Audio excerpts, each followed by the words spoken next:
আমরা বেশিরভাগ মানুষ মাছ মাংস এগুলোই খেতে পছন্দ করি। সবুজ শাক সবজি কিন্তু আমাদের শরীরের জন্য খুব জরুরি, খুব দরকার।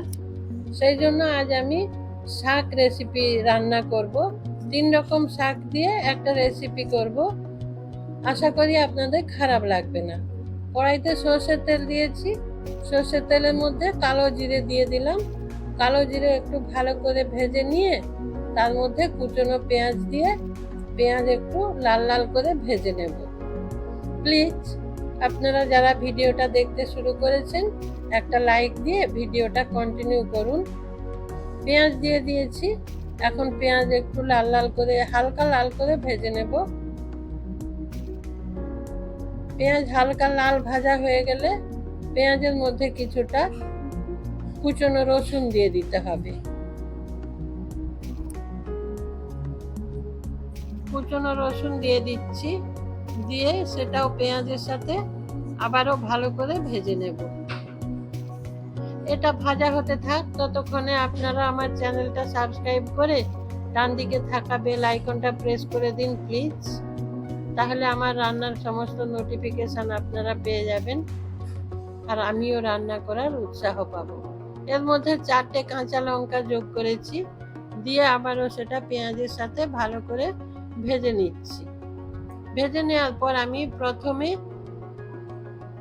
সজনে শাক ব্যবহার করব।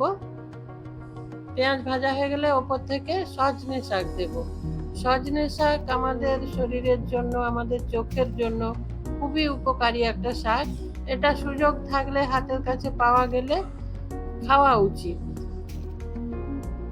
এটা কড়াইয়ের মধ্যে আগে দেওয়ার কারণ যারা এই শাকটা খেয়েছেন বুঝবেন, এটা খুব তাড়াতাড়ি নরম হয়ে যায় না, একটু যেন শক্ত শক্ত থাকে। সেই জন্য এই শাকটা একটু আগে দিলাম।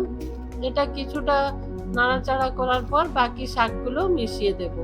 এখানে আমি 3 রকম শাক ব্যবহার করেছি। 3 রকম শাক দিয়ে একটা রেসিপি করব। এই সজনে শাকের সঙ্গে অন্য কোনো শাক একটু দিলে সেটা বেশি খেতে ভালো লাগে। ওই যে বললাম সজনে শাকটা একটু যেন শক্ত শক্ত লাগে, সেই জন্য এখানে অন্য শাক একটু ব্যবহার করবেন, তাতে ভালো লাগবে। এই যে সজনে শাকটা একটু ভেজে নিয়েছি, এরপর আমি বাকি শাকগুলো এক এক করে যোগ করে দেব।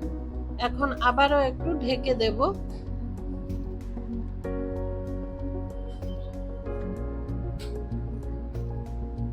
2 মিনিটের মতো ঢেকে দিয়েছিলাম। তারপর আবার একটু নাড়াচাড়া করে নিচ্ছি। এরপরে নোটে শাক ব্যবহার করব। নোটে শাকগুলো ছোট ছোট করে কেটে ভালো করে পরিষ্কার করে ধুয়ে নেবেন। তারপর এই যে সজনে শাকের সাথে নোটে শাক দিয়ে দিলাম।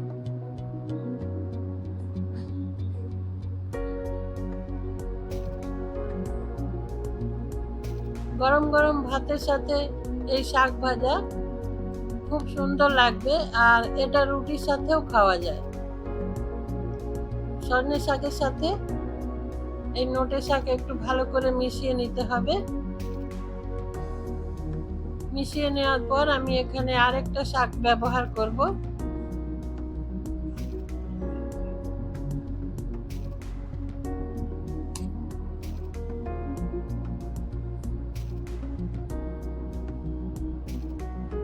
এখানে আমি আরেকটা শাক, সেটা কলমি শাক ব্যবহার করব। কলমি শাকও ধুয়ে ছোট ছোট করে কেটে রেখে দেবেন, সেটা সব শেষে কলমি শাক যোগ করে দেবেন।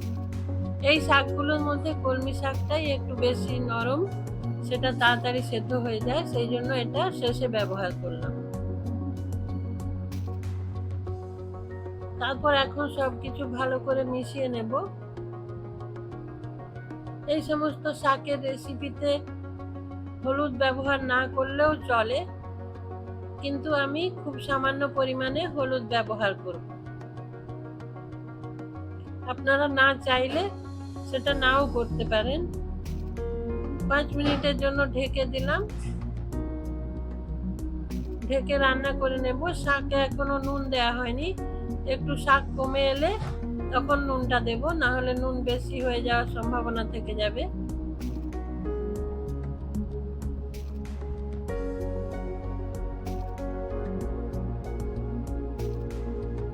শাক অনেকটাই কমে গেছে।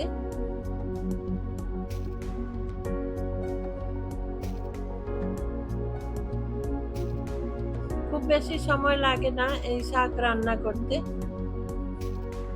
অল্প সময়ের মধ্যে খুব সুস্বাদু একটা রেসিপি। এখন আমি খুব সামান্য পরিমাণে হলুদ দিয়ে দিলাম। হলুদ দিয়ে সেটা ভালো করে মিশিয়ে নেব। পরিমাণ মতো নুন দিয়ে দিলাম। তারপর সবকিছু ভালো করে মিশিয়ে কিছুক্ষণ রান্না করে নেব।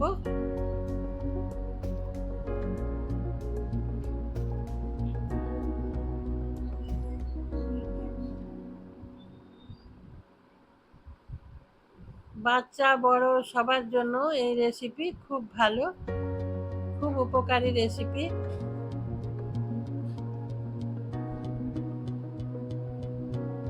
এখন ঢেকে দিলাম, 5 মিনিটের জন্য ঢেকে দিয়েছিলাম।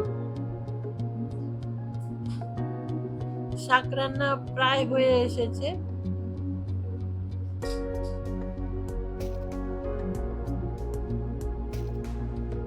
কিছুক্ষণ নাড়াচাড়া করে এটা আরো একটু জল শুকিয়ে নিতে হবে। তারপর ওপর থেকে কিছুটা গোটা পোস্ত আর বড় চামচের 1 চামচ সাদা তিল দিয়ে দেব।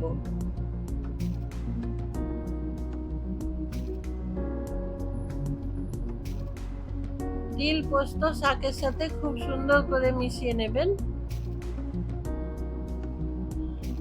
পোস্তর ছোট ছোট দানা, তিলের দানা যখন মুখে পড়বে খুব ভালো লাগবে।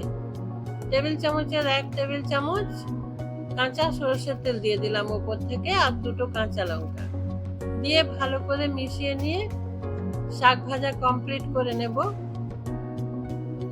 এতক্ষণ যে সমস্ত বন্ধুরা আমার সঙ্গে ছিলেন সবাইকে অসংখ্য অসংখ্য ধন্যবাদ। যদি রেসিপি ভালো লেগে থাকে একটা কমেন্টে আমাকে জানাবেন।